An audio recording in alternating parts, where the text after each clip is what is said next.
शुणी गोपाले छन छन विकल गोपींकर मन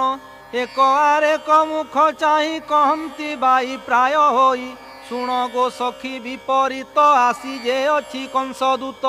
नंद गोविंद आदि करी मथुरा घेनी जीव धरी कि बुद्धि करिबा गो एबे कृष्ण मथुरा जेबे जीवे केमंते बंचिबा गो दिन कृष्ण जे आंभर जीवन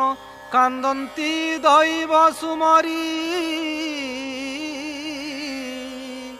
विच्छेद दुखे गोपनारी।